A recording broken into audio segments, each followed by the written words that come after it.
Welcome to the System Simplified podcast, where we feature top leaders who share stories on how to successfully systemize a business. Now, let's get started with the show.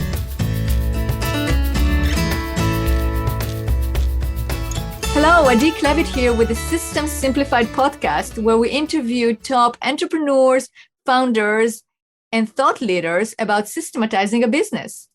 And this podcast is being brought to you by Business Success Consulting Group. At Business Success Consulting Group, we create custom processes and tailor-made business systems so businesses can thrive and grow. All right, and today's guest is Talia Harari. Hi, Talia. Hi. I am so excited to have you on the podcast. And Talia is the founder of Harari Law. And she is a lawyer, but she's definitely not your typical lawyer, right, Talia? That's how you promote yourself? I would say so, yes.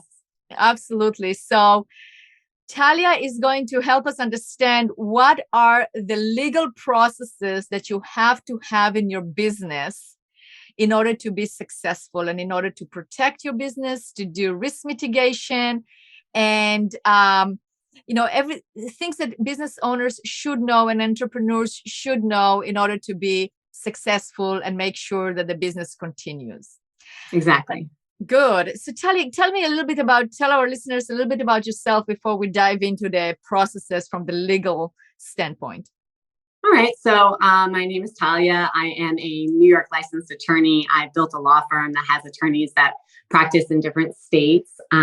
We do business law primarily, and we also do some estate planning. The reason I became a lawyer is because I wanted to help people and advocate for their rights. But I also saw that there was a barrier between what actually people had to do and how complicated it seemed. It doesn't seem to me that that's correct. I think that any area, any industry should be able to be understood and people should be able to use it to their advantage. So I don't think law is that different.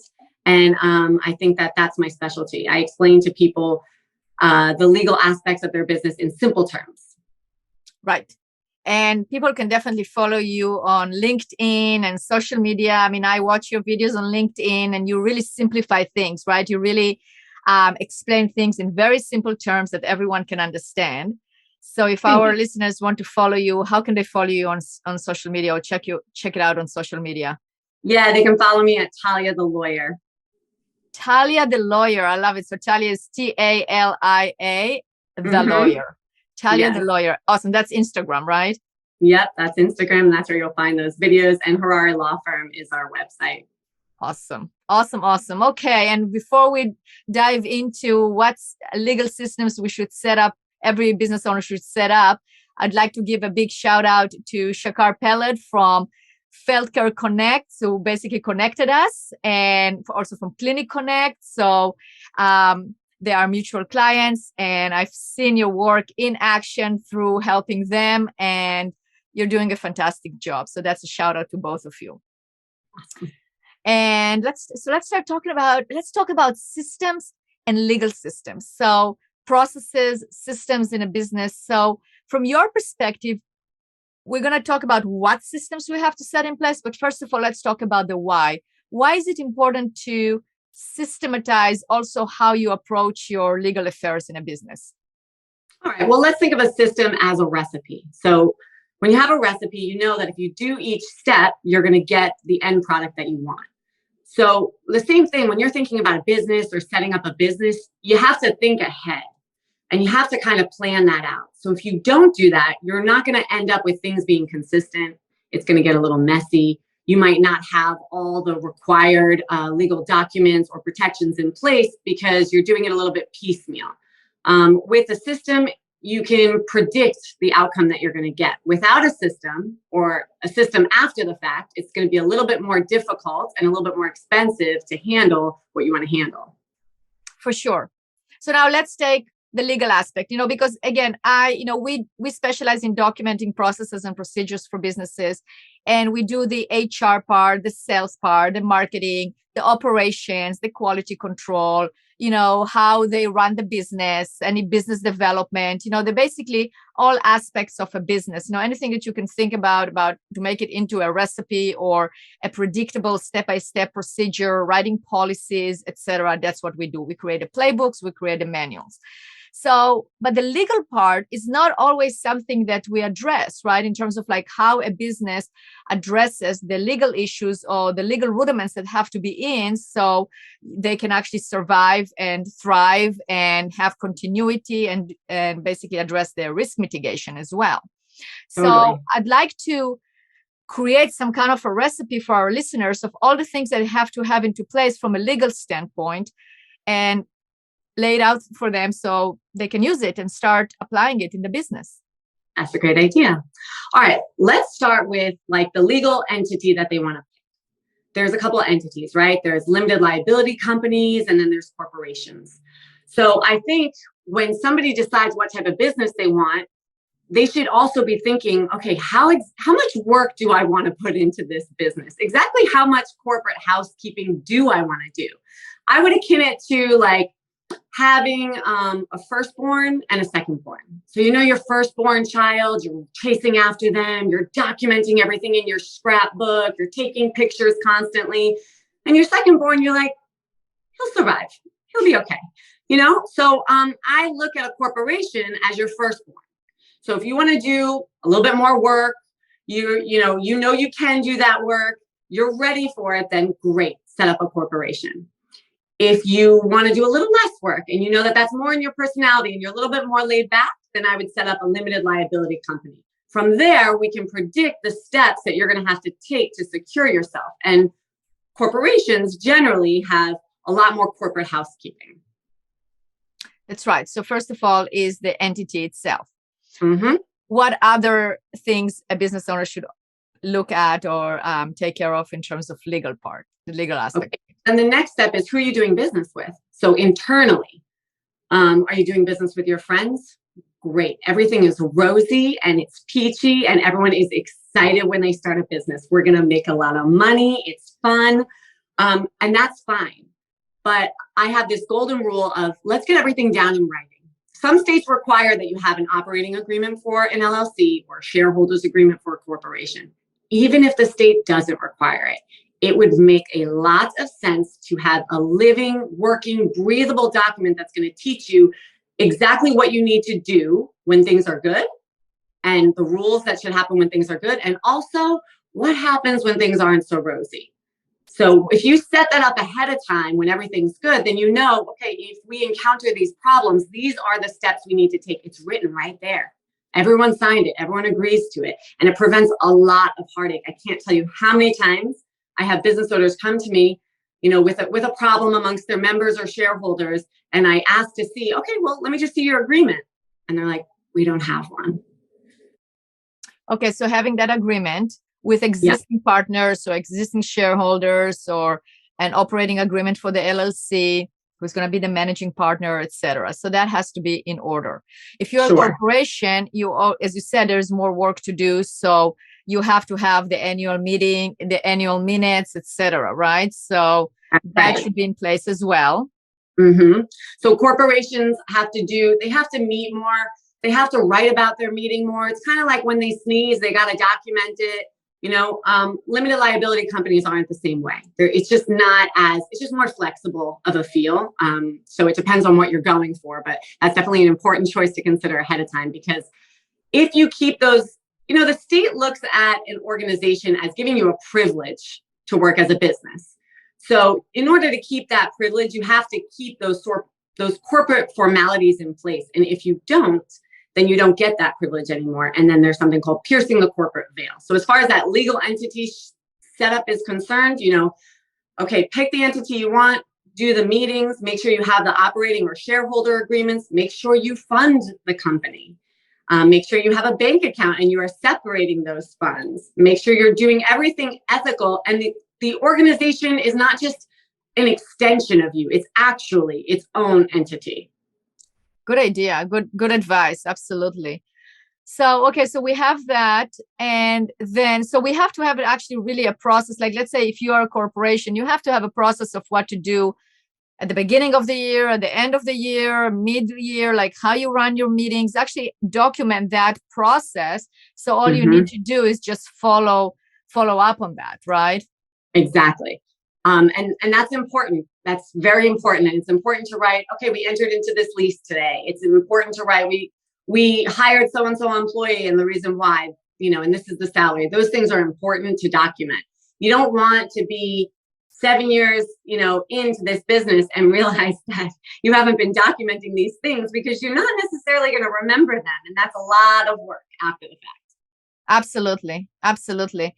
So I would assume that the next part is really to take a look at the contracts that you use, right? Because we established the business, we established the entity, we write a process on how to actually do the meetings. I mean, how to document, etc. All of that really has to be documented, meaning internally as a process. So then it's very easy to follow, because otherwise it becomes complex. Like, when am I meeting? What am I doing? But if we have a checklist and we just follow it, very easy to do. And I'm sure you help business owners with that. All the time. I knew that. So now let's say, okay, so the next step is now you're going to have customer, clients, patients, whomever you're servicing, right? So you need to make sure that you're protected that way as well, and that you're doing everything legally. So what would you advise on that one? Okay, so the next step, you're right, I was going to go to that, is contracts. So what are you doing with your business, and who are your vendors? Who are the third-party relationships that you have? And what happens sometimes that I see is if somebody just develops a contract, sometimes they'll put together maybe even a really long contract, and then they'll have things attached to the contract, like a statement of work. And what happens in those cases is that the contract is different from the statement of work. So the longer you make these things, and the more you attach to it, the more important it is for it to be consistent. Because then nobody knows which is more important, the first part of the contract, the second part of the contract. So that's important. And it's any contract. So, if you're entering into a type of contract, so a commercial lease, let's say, for your business, that's important. It's important to review those things and to make sure that you know what they say, and to make sure that you know what your rights are. Because if you don't, after the fact, it's going to cost a lot more money to handle it. Correct. That's right. So obviously your contract should be reviewed by an attorney, right? Yeah. Yes. And in order to make sure that you are protected, because it is basically you're taking precautions ahead of time in order to avoid a lot of headaches in the future. Totally. And you know what happens? Sometimes these contracts, people don't even know what they're agreeing to. I mean, sometimes I read over a contract and I'm like, what does this even say? I don't really understand this. And I'm the attorney. So I think it's important. And I would love if more people made contracts that made sense. Of course, you have to have some legal lingo in there, but why don't we get parties to agree to what they understand instead of having them consult an attorney to explain to them what their contract says? So do you think, maybe it's a misconception that people think that, in order for a contract to be binding, it has to have this complicated English with complicated terms, with whereas and whereas and we're for and therefore and whatever, all the other conjunctions from Old English that you can think of, as opposed to just saying, this is what we want, right? Would that be also still binding if you actually use simple terms and simple English? Yes, it would be. It would be. And it's so exciting, because nobody ever didn't get their agreement enforced in a court of law because they didn't use whereas, they didn't put the word recitals, they didn't put, aforementioned. It's never happened. So I think we could take those out. Yeah, if we take them out, maybe people will stay awake and we'll be able to actually read through the contract and be able to understand what it is, right? And say, no, this is not what I agreed on, right? Or really go, yeah, this is our agreement. This is what we want. I just put it in regular terms. I love that. Totally. I love that too. And I'm all about helping people do that.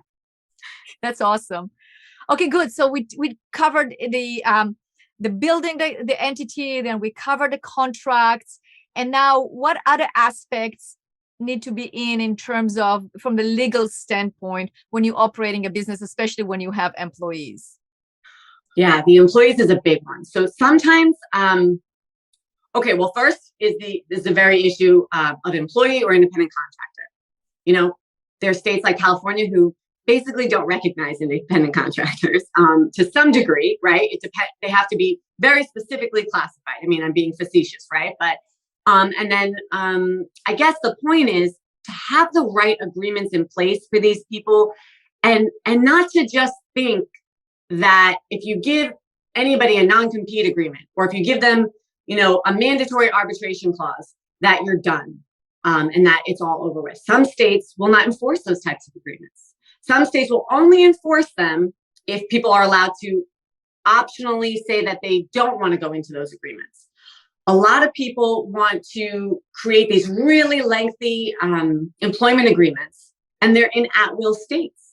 Now, if you have a key executive and you want to make firing him for cause part of the contract, and you want that person or he or she to have a lot of responsibilities, that's totally fine. Let's draft an agreement. But a lot of times you might just need an offer letter. It depends on your situation. And then what should happen is your offer letter and your policies should go hand in hand, and everybody should be reading them and signing them beforehand. They should all be consistent. Sometimes I see companies, they'll have a policy about anti-harassment, but not anti-discrimination. So they think they kind of have it covered. Okay, there's no sexual harassment in the workplace. Well, great, you're right. Awesome. But you're also not allowed to discriminate, you know? So if you put those policies in place ahead of time, and you know you have all of these agreements that somebody has to sign before they come on, then you're limiting your exposure to what happens if they claim that you wrongfully terminated them, that you discriminated against them, that they didn't have a way they didn't feel comfortable to report a sexual harassment claim. All of those things mitigates your risk in the long term by setting it up correctly, making it predictable for every employer, independent contractor in the beginning. Absolutely. Okay, so now we touch the employees. So we touch contracts, but more for a contract of your contract with your potential customers, clients, patients. Right. But now we also have to look at the contracts that you sign. We sign contracts all the time, right? When you sign a contract with a vendor, or with a lease agreement, or you know, all the contracts that are coming your way, that's another place of actually looking at what you are signing and what you're agreeing on. So that should be a process on how to review agreements or contracts that you are the person who is signing it, like meaning like You're not the one who is the originator. Right. Definitely. It's important to review them. It's important to draft them correctly, and it's important to understand them. You know, there's that added element of kind of having someone do it for you and not totally taking responsibility for what the content of those things are. So I could draft a bunch of policies for a company, but if they don't follow those policies, then it doesn't matter what I wrote. I mean, it's nice, but it's just for show. Right. Right, exactly. So that's another thing, is like whatever we are implementing, you know, it has to be followed by all. It has to be followed consistently. So that's why I think it's a good idea to actually document those processes, because then it's there and it's part of if you already have a plan on how to get all your policies and procedures and processes followed by all, then the legal part also will follow, and it's not something that is being basically, you know, brushed under the carpet or put aside so you don't look at it, and maybe, okay, well, you know, I hope I stay out of trouble and I don't ever have to get there. But you know, the more protected you are, the better, because then things are not going to happen. You know, you have things in place, or if something happens, you're being audited or you're being questioned, you know, it's easy to provide the information and it doesn't disrupt, it doesn't like get your business, you know, you don't have to stop what you're doing for months and try to repair it or try to handle it. Yeah, exactly. And that's a great point. You know, if you have someone, or if you have those systems in place, let's say you have an in-house counsel, let's say you have an attorney who reviews your work and stuff, and you have those systems in place, then, you know, life happens. That's a nice way of putting it, right? So things happen. It's not that an audit's not going to come. It's not that someone's not going to make a claim against your company. Those things happen. But you totally understand your business. You totally understand your rights. You've been reading everything along. And so when that happens, you are way more prepared than scrambling last minute, you know? Absolutely. So I would add to the process we just built on the different aspects of the organization. I would add continually documenting everything. Like, so you have to have a process of what to document and how to document. And really also part of it should be to work with a trusted advisor that you trust in doing the right thing in order for you to make sure that you're completely protected. So that's the question, Talia, is like, from your experience, at what point should a business have an in-house counsel? At what point should they contact a lawyer? What is the usual size of business that you go, okay, now it's time to actually get serious about it and really have a lawyer as part of the team? Yeah. Okay. That's a great question. So if you're just starting out, it depends on the type of business. If you're doing an e-commerce business, if you have a website, then there should be things like terms and conditions on your website or a privacy policy. You probably have maybe a certain type of client, and that's the only client. Okay. So you should have an agreement with that client. And that doesn't cost a lot to get reviewed or to get established, right? But as you grow and as you expand and as you get more success, unfortunately, you pull in more liabilities. So having in-house counsel is important. If you're not able to manage your employees, I guess but manage your employees just yourself, I would start looking to that. I mean, you can outsource it. There's lots of subscription services to have people review your stuff. But I would look at that. And the reason I say that is because let's say you're making a lot of money, but one of your contracts just doesn't say what you think it says. And somebody gets screwed over somewhere, and then there's a lawsuit.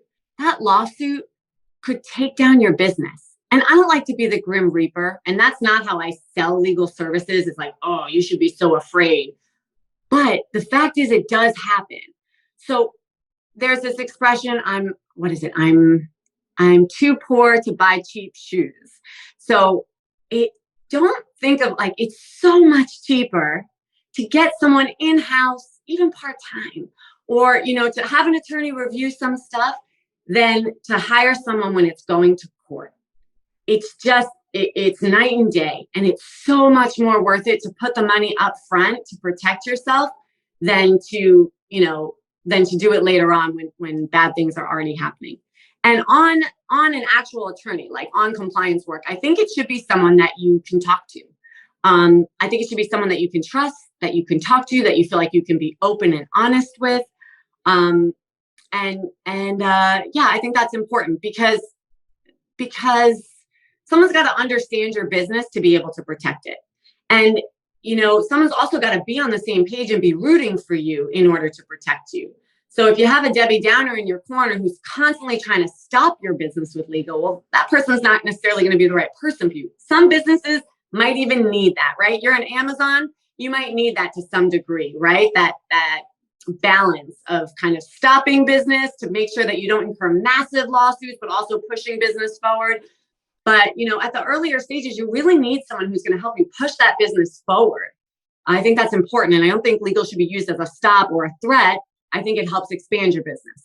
Right. And I think in any way, when you get a trusted advisor, you want somebody who will be an advisor and a trusted advisor. So they will be part of your team moving forward. Yeah. I mean, everybody has to really move in the same direction, in the same vector. And yes, it's true. Like, let's say I have wild ideas and you're my lawyer and you go, okay, these are great ideas, but if you do this and this, those are the consequences, right? So you can advise me, but not like, no, don't do it, right? I mean, unless you really feel like I'm doing something that is not ethical or that is going to get me into trouble. So yes, you can say that, but most businesses that hopefully I listen, like, my clients, your clients, are businesses that want to thrive and do well and help people. So it's a matter of navigating throughout any external stops, right? And also internal stops to navigate them through that so they would not encounter those stops so they can continue to move forward and expand big time. Exactly. And you don't want someone who's going to be like, let's say you have a business idea and like, well, here's all the bad stuff that could possibly happen. I mean, that's just not helpful. You know what I mean? And there are people out there that are like that. Like, here's every bad thing that could go on. And I don't think that that's our job as lawyers. I think, even when we're looking at something and on the face of it, it looks like your client doesn't have a great case. I don't know that I would say, this is terrible. I think I would say, all right, there are some pluses and minuses. Let's see what we can do and be solution oriented to use legal to help you as opposed to scare you or stop you. Excellent. And I agree. And I think that should be the case with any trusted advisors, with your CPA, with your financial advisor, with your business consultant, with your strategist, etc. And all of them should communicate very well. It's like, from the legal standpoint, you should be, what the CPA is advising, what this one is advising. So it's all together, working together for a common goal of the vision of the business and executing the vision, because that's really what we are advising clients so they can actually thrive, grow, and be more successful. Exactly. Awesome. Well, you are definitely, Talia. I can see that, and also seeing your work. And I also recommended you to another client, and I've seen how you helped him. It's just like, it's like a river flowing, right? As opposed to putting the dam and stopping. And that's really what we want. We want that help and moving forward. So I highly recommend to our listeners to follow you. So again, it's Talia the Lawyer on Instagram. And if people don't have Instagram, then can go to LinkedIn. Harari Law. Look at your website. And if they have a question for you right now and they want to contact you directly, how can they contact you? Oh, they can contact me. There's it's 1-833-LIKE-LAW. 1-833-LIKE-LAW. I love that. Wow. Yeah. That's fantastic. Yeah, right. We like law. So that's good. Let's use it. Talia, the lawyer who likes law, and other people like the law too. So that's why they contact you. Yeah. Awesome. Well, Talia, that has been super informative, and I'm sure our listeners learned a lot. We're going to publish this. When we publish this episode, we're also going to have a blog post so we can have all the key components of the legal process that you have to have in place in a business. And I encourage our listeners to really take what we learned here and put it into action. Have a checklist of all the legal things you have to do at the beginning of the year, middle of the year, end of the year, if you're a corporation, but also if you're an LLC. Make sure your contracts are in place and correctly done, and just look at all those actions that we talked about, and definitely reach out to Talia if you have any questions. So thank you so much, Talia. Thank you.